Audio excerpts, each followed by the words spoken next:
یہ بات یاد رکھیں کہ جناب سیدنا ابو بکر صدیق رضی اللہ تعالیٰ عنہ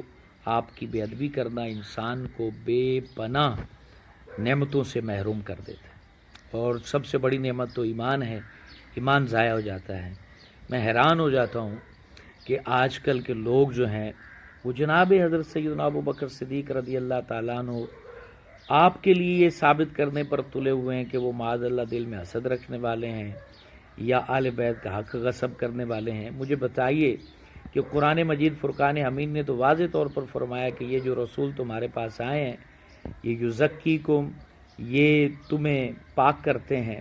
مطلب صحابہ کرام جو حضور علیہ الصلوۃ والسلام کے قریبی ساتھی ہیں، ان کے دل کو، ان کے من کو، ان کی عقل کو، ان کے فہم کو، ان کے ادراک کو، ان کی سوچوں کو اگر اللہ کے رسول پاک نہیں کر سکتے تو مجھے بتائیے پھر کائنات کے اندر وہ کس کو پاک کر سکتے ہیں؟ تو یہ قرآن مجید کا انکار ہے حقیقت میں کہ جناب سیدنا ابو بکر صدیق رضی اللہ تعالیٰ عنہ معاذ اللہ کیا ان کے من کے اندر کوئی دولت کی ہوس تھی؟ کیا وہ حسد رکھنے والے تھے؟ ثم معاذ اللہ ایسی فکر پیدا کرنا، ایسی تحقیقات سامنے لانا، ایسی سوچوں کو عام کرنا، یہ ایمان سے انسان کو دور کر دیتی ہے۔ ایمان سے بندے کا کسی طرح کا بھی کوئی تعلق نہیں رہتا۔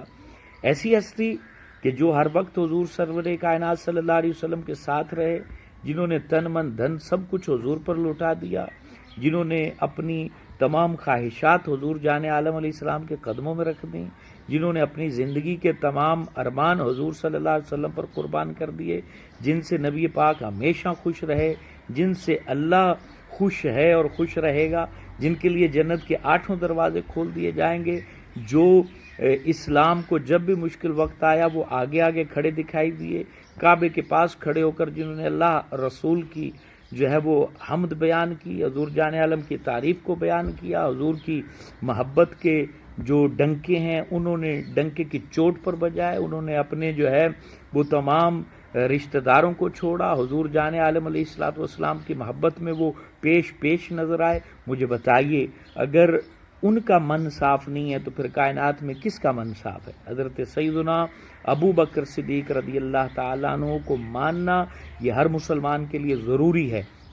اور ایسی تحقیقوں میں پڑھنا کہ ایسے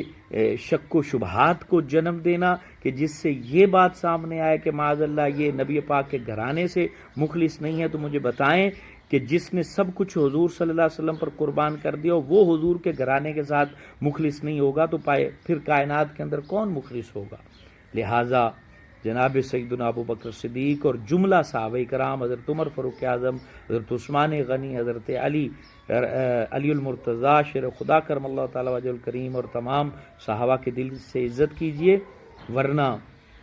ایمان آپ کے پاس نہیں رہے گا،